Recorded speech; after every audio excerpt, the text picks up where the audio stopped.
ఇక్కడ తనూజ గారి యొక్క మైండ్ మెచ్యూరిటీ, పరిపక్వత గురించి మాట్లాడుకోవాలంటే, సో ఎప్పుడైతే తనూజ గారు అండ్ కళ్యాణ్ గారి మధ్యలో బాండింగ్ స్టార్ట్ అయిన తర్వాత, సో కొంచెం కళ్యాణ్ గారు కొంచెం ఎక్కువ ఒక అడుగు ముందుకేస్తున్నారు. కొంచెం అదర్ దాన్ ఫ్రెండ్‌షిప్ అన్నట్లు వస్తున్నప్పుడు, రియాలిటీలో ఉండాలనే ఉద్దేశంతో తనూజ గారు ఇక్కడ తన యొక్క మెచ్యూరిటీ, పరిపక్వతని బయటపెట్టారు. సో ఏజ్‌లో నీకన్నా పెద్ద. So at the same time ఇది వర్కౌట్ కాకపోవచ్చు. సో మనం ఫ్రెండ్స్ లాగానే ఎప్పటికీ ఉందాము అని చెప్పి ఎప్పటికప్పుడు మీరు గమనిస్తే మొన్న కూడా కళ్యాణ్ గారు పడిపోయినప్పుడు పరిగెత్తుకు రాలేదు, ఏదో ఎక్స్‌ప్రెషన్స్ పెట్టారు. అదే కళ్యాణ్ గారు తనూజ గారికి కింద జరిగినా సరే చాలా పరిగెత్తుకొస్తారు.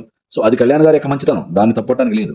ఇక్కడేందంటే తనూజ గారు కళ్యాణ్ గారు కొంచెం ఆ లైన్ దాటి మరీ ఇన్వాల్వ్ అవుతే ఇన్ ఫ్యూచర్ ఇబ్బందవుతుందేమో. సో అక్కడ ఇది ఓన్లీ ఫ్రెండ్‌షిప్పే. సో తనూజ గారికి కూడా కళ్యాణ్ గారంటే ఇష్టమే. కానీ అది ఫ్రెండ్‌షిప్ దగ్గరే ఫరెవర్ ఫ్రెండ్స్ లాగా ఉండాలి. సో అతనికి ఎక్కువ హోప్స్ తన మీద కలగకుండా ఉండాలి అని తన ప్రయత్నం. సో తన ప్రతి మూవ్‌మెంట్‌లో అది మనం గమనించొచ్చు. సో అక్కడ ఆమె యొక్క మెచ్యూరిటీ లెవెల్స్ తెలుస్తున్నాయి మనకి.